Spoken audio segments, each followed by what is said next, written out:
Kalian pernah nggak dengar some quote yang bilang, ikuti passionmu, kejar impianmu, pasti sukses.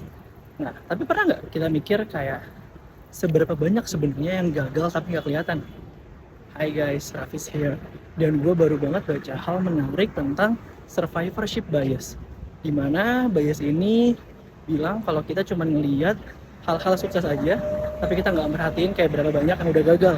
Contoh nih ya, misalkan kita ngomongin bisnis, kita ngomongin TikTok nih contoh ya, maka kita juga bisa ngelihat nih kayak how successful is TikTok now. Maka kalau kita ngomongin itu, kita perlu lihat kayak gimana persaingannya. Kalau kita sekarang kan cuma tahu suksesnya aja, TikTok udah gede. Tapi dulu banget sebelum adanya TikTok, ada aplikasi sama persis video pendek yang namanya Vine. Dimana tapi dia tutup pada tahun 2017. Kenapa? Ya karena dia nggak bisa ngelakuin hal-hal yang bisa ikutin kompetisi pasar.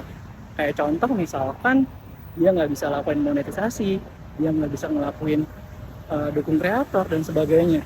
Tapi yang kita lihat cuma TikTok doang sukses sebesar sekarang. Jadi kita nih jangan cuma ngeliatin suksesnya aja, kita juga perlu ngeliatin gagalnya. Karena kita bisa melihat nih dari yang gagal-gagal ini, kita bisa pelajarin dan menghindari apa yang udah mereka lakukan. Seperti contoh Vine tadi.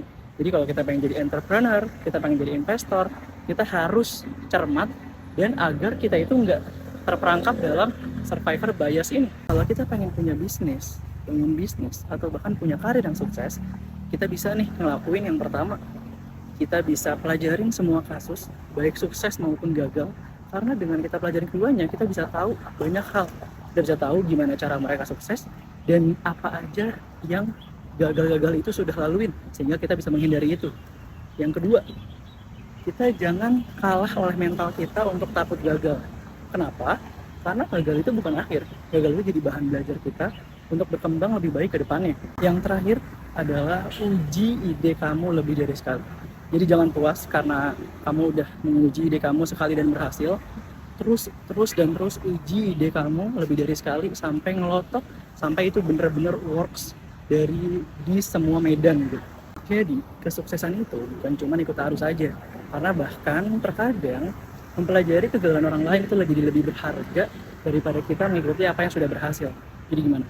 Kalian udah pernah dalam kondisi survivorship bias ini nggak? Hafiz here and see you on the next content. Bye.